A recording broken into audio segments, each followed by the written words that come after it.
കാട്ടാക്കട ഗ്രാമപഞ്ചായത്തിൽ 5 വർഷത്തെ ഭരണകാലയളവ് പൂർത്തിയാക്കിയ ജനപ്രതിനിധികൾക്ക് പഞ്ചായത്ത് സെക്രട്ടറിയുടെ നേതൃത്വത്തിൽ ജീവനക്കാർ യാത്ര അയപ്പ് നൽകി. കാട്ടാക്കട MLA IB സതീഷ് പരിപാടി ഉദ്ഘാടനം ചെയ്തു. ഗ്രാമപഞ്ചായത്ത് പ്രസിഡന്റ് അനിൽകുമാർ അധ്യക്ഷനായ ചടങ്ങിൽ സെക്രട്ടറി സുരേഷ് കുമാർ സ്വാഗതം ആശംസിച്ചു. ഇനി പരിപാടിയുടെ കൂടുതൽ ദൃശ്യങ്ങൾ കാണാം.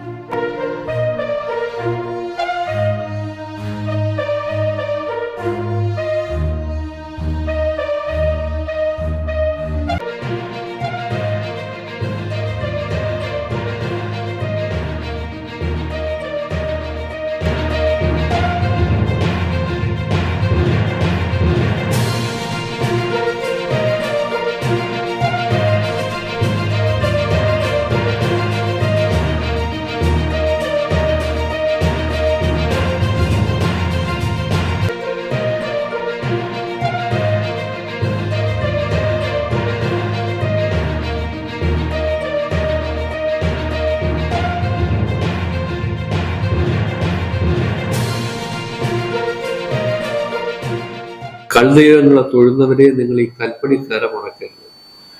ഈ ജീവനക്കാർ ഒരിക്കലും പുറത്തറിയപ്പെടുന്നില്ല.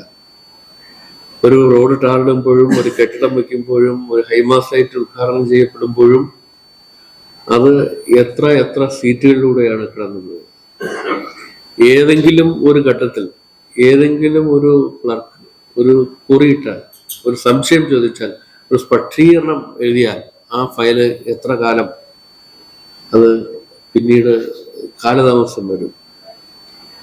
ഇവിടെ എനിക്ക് തോന്നുന്ന ഒരു കാര്യം, അങ്ങനെ ഒരു കാലതാമസമില്ലാതെ പഞ്ചായത്ത് ഭരണസമിതിയെ സഹായിച്ച ഉദ്യോഗസ്ഥരാണ് കാട്ടാക്കട ഗ്രാമപഞ്ചായത്തിലുള്ളത് എന്നാണ് ഞാൻ മനസ്സിലാക്കുന്നത്. ഒരു കാര്യം നടക്കില്ല എന്ന് പറയുന്നതാണ് എളുപ്പം, ആ ഫയൽ ക്ലോസ് ചെയ്യാൻ.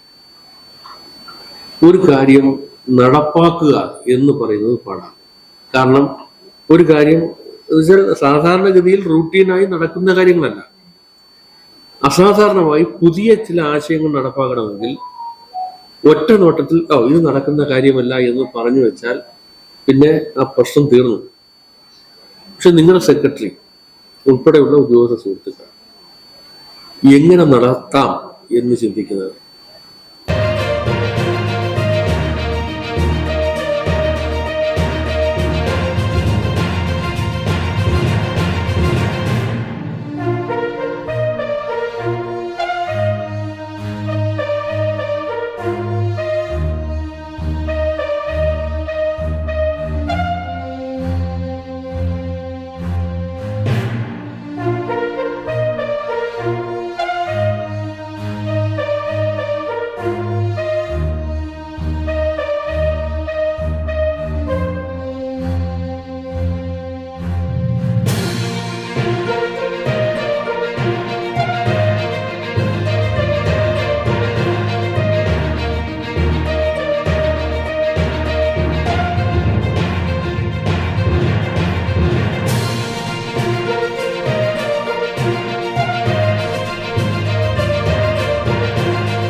കാട്ടാക്കട ഗ്രാമപഞ്ചായത്തിൻ്റെ നിലവിലുള്ള ഭരണസമിതി 21/12/2020 നിലവിൽ വന്നത്.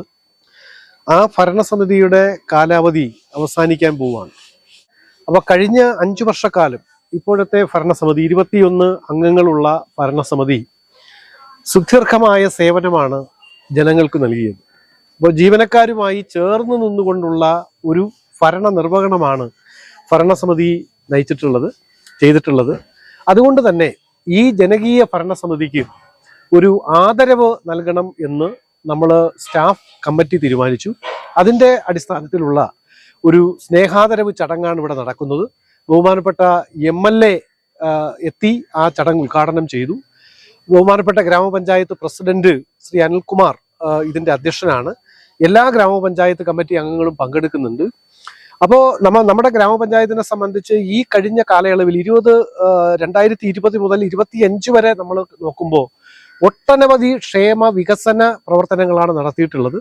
ഇക്കാര്യത്തിൽ ഭരണസമിതിയുടെ ക്രിയാത്മകമായിട്ടുള്ള ഇടപെടൽ എന്നെ സംബന്ധിച്ച് ഒരു സെക്രട്ടറി എന്നുള്ള നിലയിൽ ഞാൻ മറ്റ് ഗ്രാമപഞ്ചായത്തുകളിൽ കാണാൻ കഴിയാത്ത ഒരു ഒരുമ, രാഷ്ട്രീയത്തിനതീതമായി എല്ലാ സ്ഥലങ്ങളിലും രാഷ്ട്രീയമായിട്ടുള്ള വിഷയങ്ങളുണ്ട്. പക്ഷേ നമ്മുടെ നിലവിലുള്ള പഞ്ചായത്തി രാജ് നിയമത്തിന്റെ അടിസ്ഥാനത്തിലാണല്ലോ ഈ സമിതികൾ തദ്ദേശ സ്വയംഭരണ സ്ഥാപനങ്ങളായ ഗ്രാമപഞ്ചായത്തുകളിൽ നിലവിൽ വരുന്നത്. അപ്പോൾ അവിടെ ഒരു രാഷ്ട്രീയമായിട്ടുള്ള വൈരാഗ്യമില്ല. അതിനപ്പുറത്ത് ജനകീയമായിട്ടുള്ള കാര്യങ്ങൾക്ക് ഒരുമിച്ച് നിന്നുകൊണ്ടുള്ള പ്രവർത്തനമാണ് കാഴ്ചവെച്ചിട്ടുള്ളത്. അക്കാര്യത്തിൽ ഗ്രാമപഞ്ചായത്തിലെ ഒരു സെക്രട്ടറി എന്നുള്ള നിലയിൽ ഈ 21 അംഗങ്ങളോടും വളരെ സ്നേഹവും ബഹുമാനവും എനിക്കുണ്ട്. ഈ ആദരവ് ചടങ്ങ് മഹനീയമാക്കിയ എല്ലാവരെയും വളരെ സ്നേഹത്തോടു കൂടി അവരെ അഭിവാദ്യം ചെയ്യുകയാണ്. നമ്മുടെ ഭരണസമിതിയുടെ 5 വർഷത്തിന്റെ കാലാവധി അവസാനിച്ചു വരികയാണ്. നാം ഉദ്ദേശിച്ച മാതിരി ഒരു പഞ്ചായത്ത് പ്രസിഡന്റിലും ആ ഭരണസമിതിക്കും കിട്ടേണ്ടുന്ന ഏറ്റവും വലിയ ഒരു ആദരവാണ് പഞ്ചായത്ത് സെക്രട്ടറി നേതൃത്വത്തിലുള്ള ജീവനക്കാർ ഞങ്ങൾക്ക് നൽകിയത്. തിരിച്ചവർക്കും ഞങ്ങളൊരു ആദരവ് നൽകണമെന്നാണ് ഞങ്ങൾ കാണുന്നത്. അത് അടുത്ത ആഴ്ച ഒരു ദിവസം തെരഞ്ഞെടുപ്പിന്റെ കേളികൊട്ട് ഉയരുന്നതിന് മുമ്പ് തന്നെ അത് നൽകുന്നതിന് വേണ്ടിയുള്ള ഒരു ശ്രമം നടത്തുന്നത്. എന്തുകൊണ്ടും നമ്മുടെ ബഹുമാനപ്പെട്ട MLA ആണ് ഈ പരിപാടി ഉദ്ഘാടനം ചെയ്തത്. അതിമനോഹരമായ നമ്മുടെ തോട്ടറയുള്ള ലാഗ്രാൻഡ് എന്ന് പറയുന്ന ഒരു ഹാളിൽ വെച്ചിട്ടാണ് ഈ പ്രവർത്തനം നടത്തിയത്. വളരെ സമ്പന്നമായ നിലയിൽ ഏറ്റവും എല്ലാവരുടെയും ഒരു സ്നേഹ സമ്പാദ്യം സ്വീകരിക്കുന്നതിന് ഈ ഭരണസമിതിക്ക് കഴിഞ്ഞിട്ടുണ്ട് എന്നത് ചരിത്രത്തിൽ അടയാളപ്പെടുത്തും എന്നതാണ് ഞങ്ങൾ കാണുന്നത്. ഏതായാലും അതിന് നേതൃത്വം കൊടുക്കാൻ ശ്രമിച്ച സെക്രട്ടറിയും അവിടുത്തെ ജീവനക്കാരെയും പഞ്ചായത്ത് ഭരണസമിതിയെ സഹായിച്ചിരുന്ന ജീവനക്കാരെയും ഹൃദയപൂർവ്വം അവർക്കും എല്ലാവിധ നന്ദി അറിയിക്കുകയാണ്. ദേശവാർത്തകൾ വിരൽത്തുമ്പിലെത്താൻ ജനമിത്രം സബ്സ്ക്രൈബ് ചെയ്യൂ. യഥാസമയം നോട്ടിഫിക്കേഷൻ ലഭിക്കുവാൻ ബെല്ലൈക്കൺ അമർത്തൂ. ഫേസ്ബുക്ക്, ഇൻസ്റ്റ ഫോളോ ചെയ്യൂ.